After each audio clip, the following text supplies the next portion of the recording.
পেরুতে জরুরি অবস্থা। দুর্নীতি দমনের নামে কি ভিন্ন কিছুর ইঙ্গিত?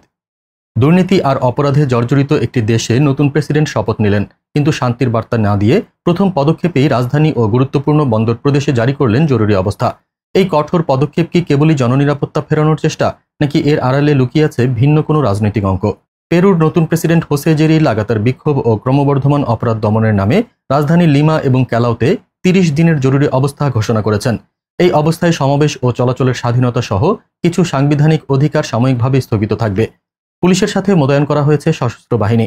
জেরি ঘোষণা করেছেন, অপরাধের বিরুদ্ধে আমরা এখন আত্মরক্ষার অবস্থান থেকে আক্রমণাত্মক কৌশলে যাচ্ছি। কিন্তু সদ্য ক্ষমতাচ্যুত এক প্রেসিডেন্টের উত্তরসূরির এমন কঠোর পদক্ষেপ কি দ্রুত জনগণের মৌলিক অধিকার খর্ব করার ইঙ্গিত দেয়? যখন পশ্চিমা দেশগুলো গণতন্ত্র ও মানবাধিকারের স্লোগান দেয়, তখন তাদের মিত্র দেশগুলোতে এমন দমনমূলক পদক্ষেপ কেন? অপরাধ দমনের নামে সামরিক বাহিনী নামিয়ে দেওয়া আসলে সেই সব স্বাধীনচেতা জনগণের কণ্ঠরোধ করার কৌশল, যারা দুর্নীতিগ্রস্ত শাসকদের বিরুদ্ধে বারবার রাজপথে নামেন। এটি কোনোভাবেই কেবল অপরাধ দমন নয়, বরং ক্ষমতাকে আরও পাকাপোক্ত করার একটি সূক্ষ্ম চাল।